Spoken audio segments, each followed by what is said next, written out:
Coordinates must fall.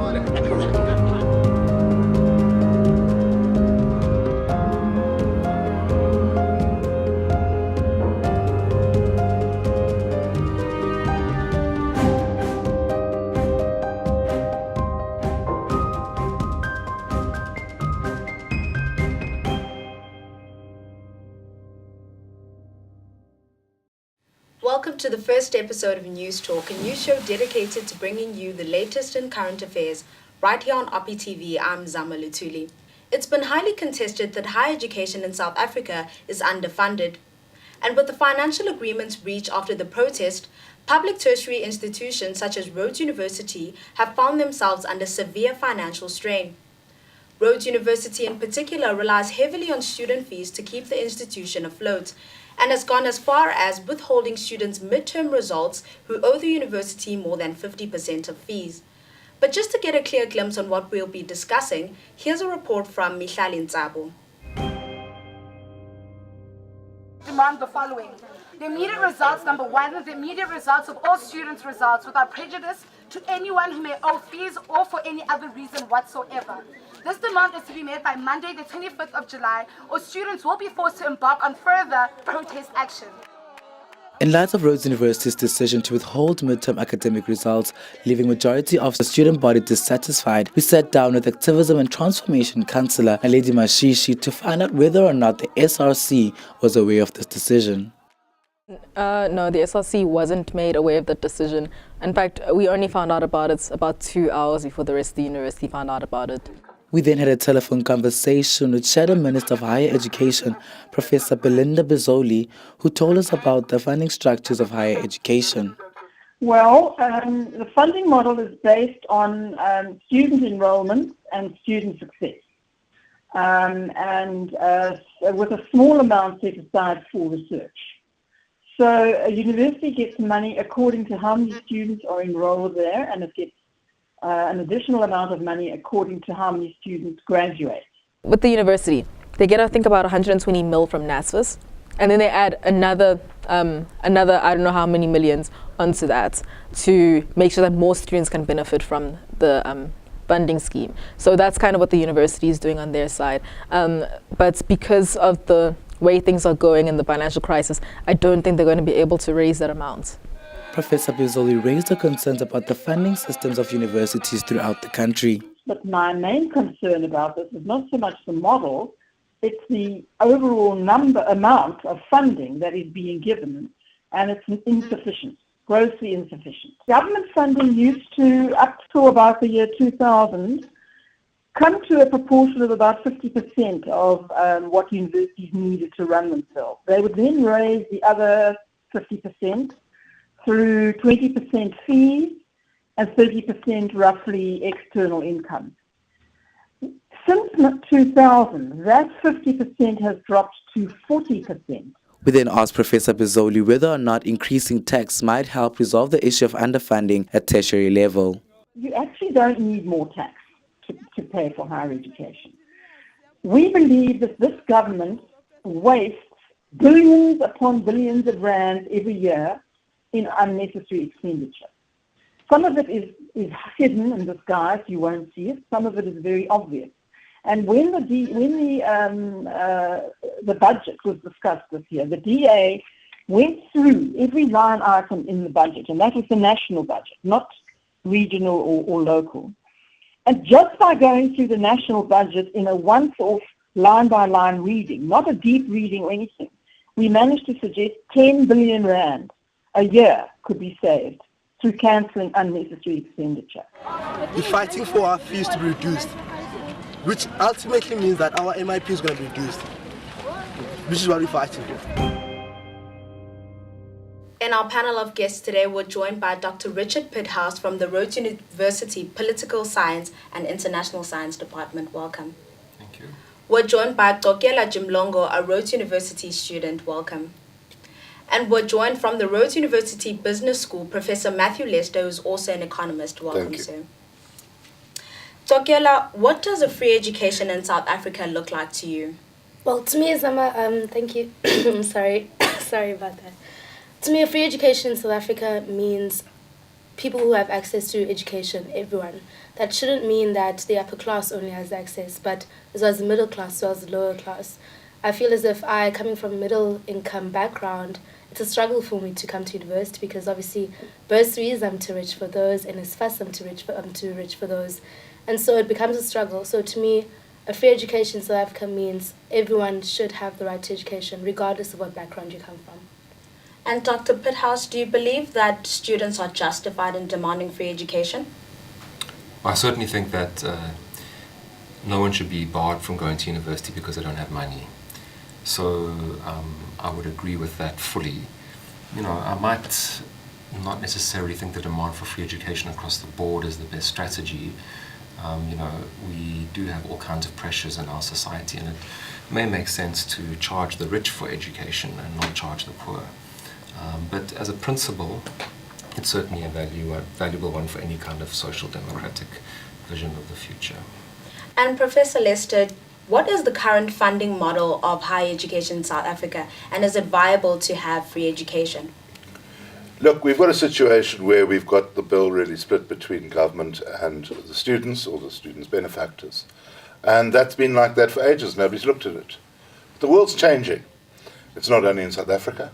We see that now that fees must fall has gone to America. There's a lot of pressure in the United Kingdom. Theresa May is even making an issue about it. We've got to have a situation in South Africa where we overhaul the system. And what we've got to do with it is we've got to say those who can afford to pay must pay. Because we're looking at about 1 million students out of a population of 55 million.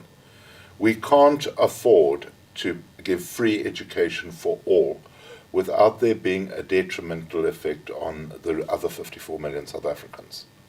And that's why we've got to find an intelligent package. NSFAS clearly hasn't worked, and they're trying to overhaul that. And then, as you're quite rightly saying, the missing middle. What's happened there? That's also a mess.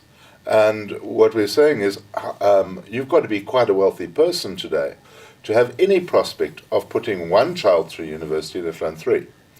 And this is where we've got to say there were plans that seem to have stopped.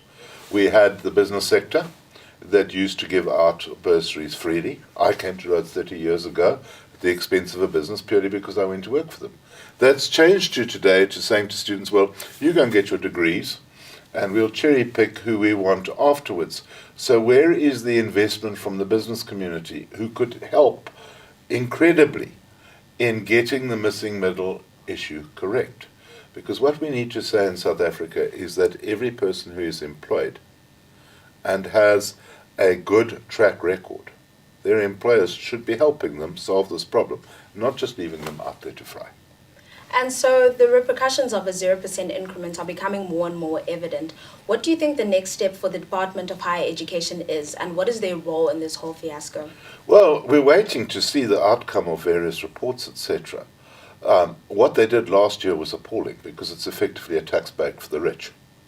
And, you know, how can we have a situation where we're saying we have massive inequality in this country? A Gini coefficient of between 59 and 60, whichever way you want to measure it.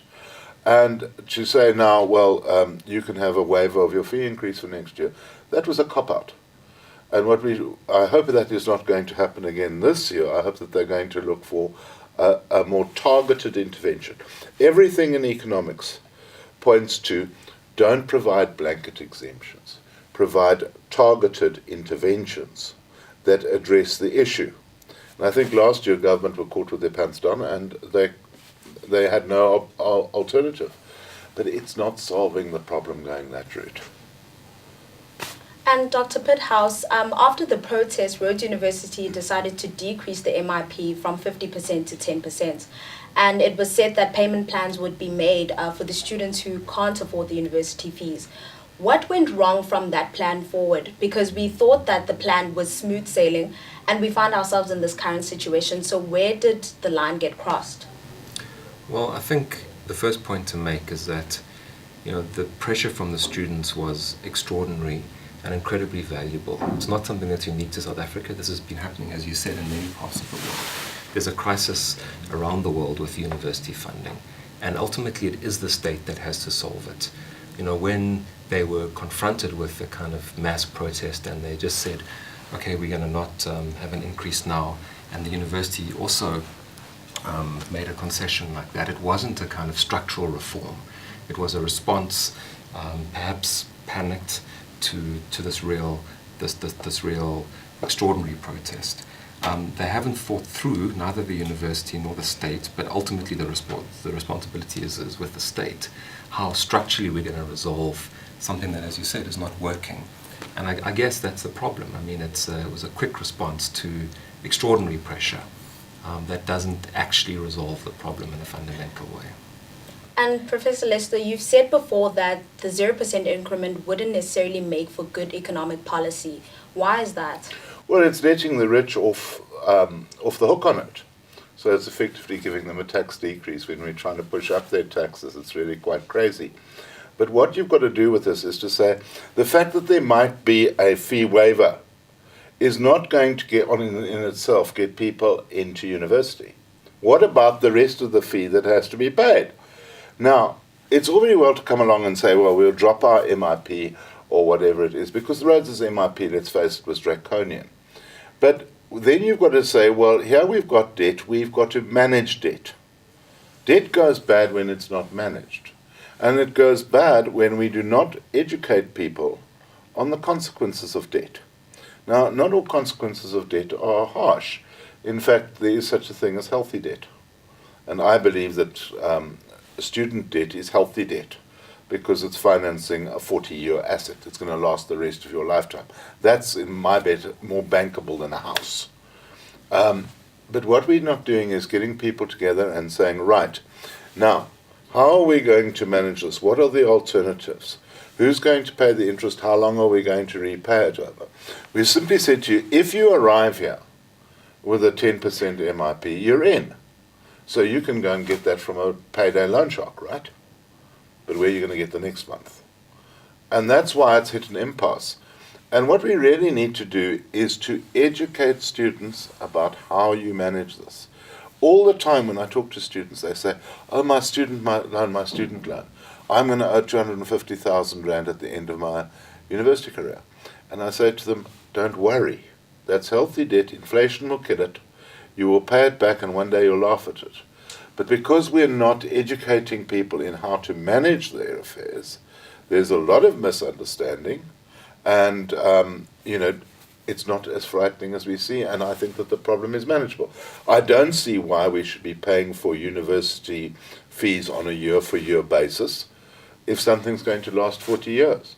How can you finance a house over 20 years when you can, but a degree's got to be financed over 4? We're not thinking. And I think in light of the points that were mentioned, Gogela, do you believe that it's still fair for students to demand free education? I mean, we've heard rumors about the institution possibly shutting down because of the lack of funding. So do you think you still stand by your point? The whole issue, it's a double-edged sword. Because obviously in terms of the economy, you can't really expect, 0%, we just cannot pay at all. But I mean, at the same time, if we do decide to, increase fees at the end of the year, and obviously things like the prospectus and the Department of Higher Education are going to come and say 6% increase. But at the same time, the tax burden is also going to fall on the middle class at the end of the day. They aren't going to differentiate. They're going to say, okay, you are earning this amount of income, so therefore pay higher taxes, which is also going to fall right again on our parents, do you see? So, I mean, it isn't fair, but at the same time, we also need to look at the people that suffer. Yes, the upper class, they still need to, continue to be paying fees and not be let off simply because, we're not paying fees. But at the same time, I wish that in terms of the economy and in terms of higher education, they would look at the broader spectrum, like the gentleman said. And so it's very tricky. I don't think that there's, a simple answer to it. I think there's a lot of other factors that need to be considered. And I was just about to say, do you think poor and middle class students get adequate support from the university, from the SRCs, from all these bodies that promise to help? No, definitely not. I do think that education also comes into play. I think that they need to also, speak to us more about these other options, such as student loans and things like that. And obviously maybe revisit the whole structure of how you manage to pay, fees. Because it came here at Rhodes now in June when we couldn't get our results. And so I think also things like payment plans and things like that, if the structure is at fault, how are we then supposed to, make that payment plan and stick to it if the problem is within the structure, if the problem is within the fact that, hey, there is absolutely no money to pay, such as people who are in the middle class. And Dr. Pithouse, do you then believe that education should be a commodity or a human right? Well, clearly it shouldn't be a commodity. I mean, I think that's a no-brainer. It should be a right. We have to understand that the South African state, comparatively speaking, compared to other countries in Africa or across the global south, is putting far less money into education generally and university education in particular. And the main political task is to confront the state with that fact, to confront the society with that fact, and to democratize. Can I butt in here? There's an incredible statistic from National Treasury. In the next 50 years, this country has to create 9 million new jobs, or there will be social chaos. That's coming from what National Treasury is saying. And if we want to look at Marikani, that is a microcosm of what happens when people are neglected. Now, the very future and possibility of creating 9 million jobs is dependent on our universities producing the graduates to run them. This is not only about the upliftment of individual people. This is about the future cornerstone of South Africa. Now, what happened with it was that in the Constitution, you have a right to basic education. You have supposedly a right to higher education based on merit. It's a slightly different connotation. Now what we're saying is that right to higher education, the world's looking at it again. And forget what the rest of the world is doing. We need to concentrate on this country. Okay? If we don't get this sorted out, the long-term repercussions of this are going to be incredibly severe. We cannot afford to let our universities close or even miss a day's work, because the ultimate goal of fulfilling the National Development Plan and everything beyond that is you've got to have the graduates to lead. I just want to chip in there. We've heard talks about students saying that there's been a decline in the standard of the university residence life and the university's academics. For example, we had a situation where the bread was branded and now university students are saying the bread is no name. Or chemistry students saying there aren't enough chemicals in the department, so the courses are now more theory-based. Do you think that the 0% increment definitely led to the decline in these situations, or are these isolated incidents? I've worked at 2 universities that have been through serious austerity processes where you have seen a significant and steep decline in how things operate. I've worked at universities where there's no paper, already here, our library, for instance, is completely inadequate. I can't do my job properly with this library. We just don't have anything like the books we need. I think we've got to be very careful about ascribing this to the 0% fee increment. The fundamental problem is that the state for 20 years, and of course it goes back before the end of apartheid, has not invested properly in universities. They just haven't done that. So the 0% fee increment isn't the fundamental problem. The fundamental problem is a 20-year lack of investment in higher If you take education. that 20-year gap, what they didn't realize was the sheer number and pressure that would come under universities to increase enrollment and to service more students. And if one rolls it forward and looks at the history of this, I blame Mbeki. He drove the bus for 10 years. He didn't want any help from the private sector and all the rest of it. And as the state subsidy has been going up, but when you liquidate it across the sheer number of students and the student increases, in real terms it's declined.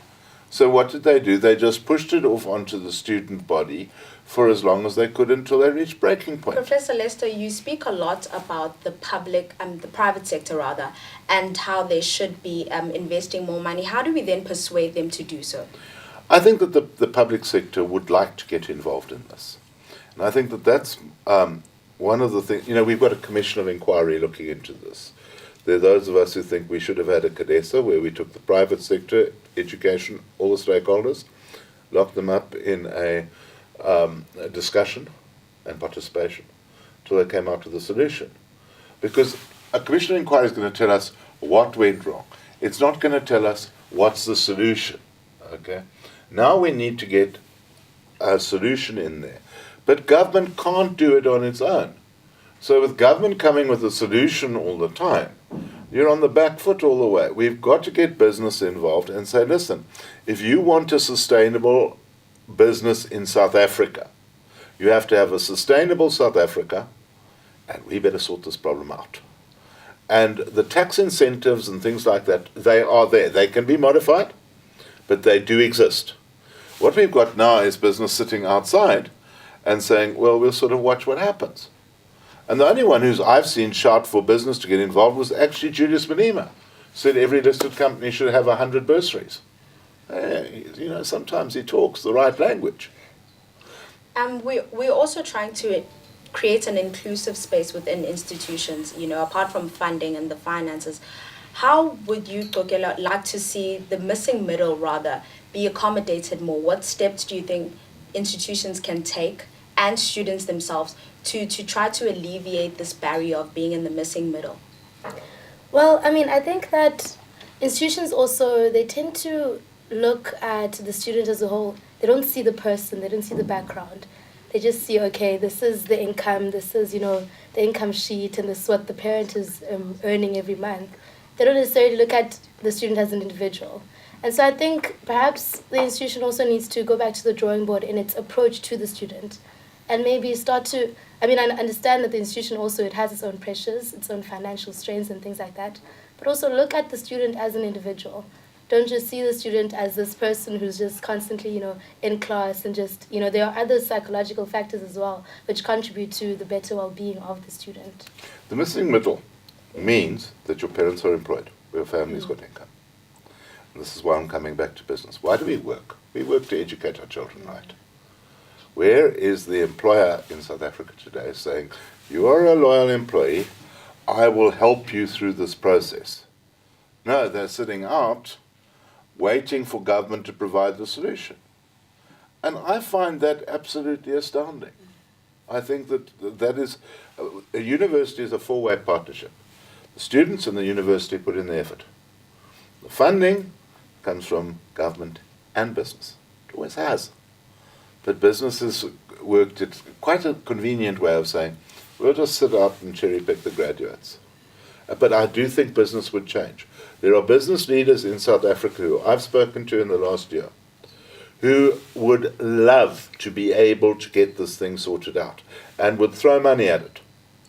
What we need is to get that cohesion between business and the public sector, government and business. Business, take hold of the missing middle, help them. Government, sort out NSFAS. Rich, you can pay. And Dr. Pithouse, then should this situation escalate, where do you see the future of higher education in South Africa, and also who should be held accountable? You touched on the government being held accountable. Can you go in more specifically on who the key players in the situation are for you?